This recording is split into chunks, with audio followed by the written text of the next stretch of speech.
फौज में था और मेरी पोस्टिंग गुजरात बॉर्डर पर की गई थी और उसी वक्त भूकंप आया और उस भूकंप से तो सारा गुजरात धीरे धीरे कर उभर गया। लेकिन मेरी तो पूरी जिंदगी तबाह हो गई। मेरी पत्नी, मेरी महबूबा मुझे छोड़कर चली गई। ये कहते हुए वो शख्स रोने लगा। उसे रोता देख मौजूद सभी की आंखें नम हो गई। रजत उनके पास पहुंचकर बोला, अब सचमुच सही मायने में आशिक हैं। फिर उस शख्स ने स्माइल करते हुए जवाब दिया, यस माय चाइल्ड, कभी कभी जब रात को उसकी याद आ जाती है तो अक्सर मैं यहीं आ जाया करता हूँ।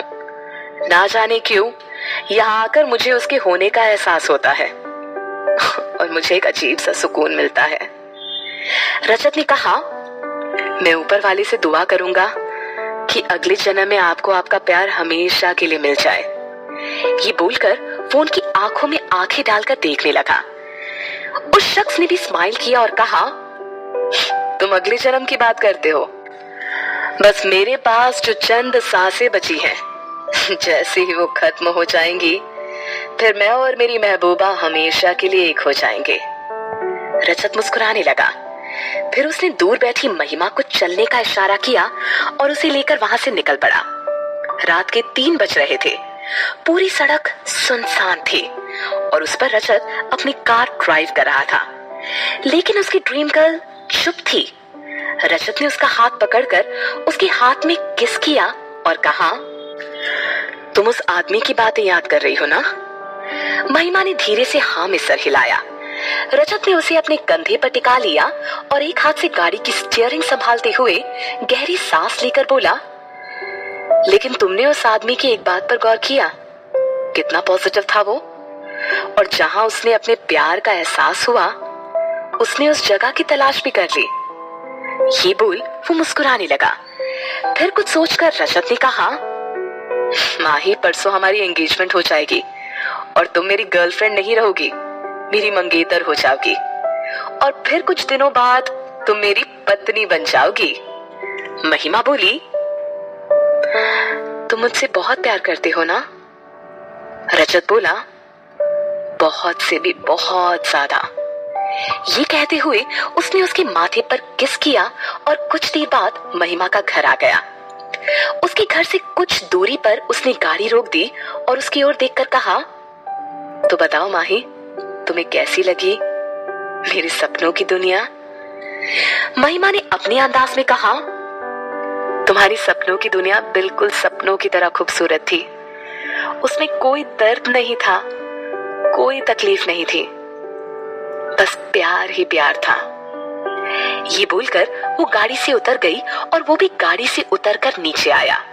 फिर रजत उसका हाथ पकड़ा और चुपके से उसके घर के पास रखी हुई सीढ़ी को उसकी बेडरूम की विंडो पर टिका दिया और उसे जाने का इशारा किया। महिमा हंसती हुई बोली, बहुत अच्छा लगा राज, सचमुच मुझे यकीन ही नहीं हो रहा कि रजत राय सिंह की सपनों की दुनिया इतनी खूबसूरत हो सकती है। थैंक यू सो मच मुझे अपने सपनों की दुनिया दिखाने के लिए। Bye, good night. बोलकर वो सीढ़ी से ऊपर अपने बेडरूम में पहुंच गई और उसके वहां पहुंचते ही रजत ने वहां से सीढ़ी हटा दी और फ्लाइंग किस देकर वहां से चला गया। महिमा अपने बेडरूम की विंडो में बैठकर उसे देख रही थी। वो तब तक उसे देखती रही जब तक वो उसकी आंखों से ओझल ना हो गया। सुबह 9 बजे रजत जॉगिंग कर घर वापस आया। जैसे ही वो ड्राइंग रूम में पहुंचा, रीमा के पास आकर उसने कहा, क्या कर रही हो माँ? रीमा ने मुस्कुराकर बोला, कल तेरी सगाई है तो मेहमानों की लिस्ट बना रही हूँ। रजत मुस्कुराने लगा। उनकी बातचीत चल ही रही थी कि तभी वहां अमित पहुंच गया और उसने रजत का हाथ पकड़कर कहा, भाई, मैंने डिजाइनर सबा खान से बात कर ली है। वो 12 घंटों के अंदर आपका और भाभी का आउटफिट रेडी कर देंगी। तो प्लीज मेरे भाई, आज आप ऑफिस बाद में चले जाइएगा, पहले डिजाइनर के पास चले जाइए। उसकी बात सुनकर रजत ने कहा, ओके छोटे, मैं चला जाऊंगा। उनकी बात सुनकर वहां मौजूद रीमा और इंद्रजीत एक दूसरे की ओर देखकर मुस्कुरा रहे थे।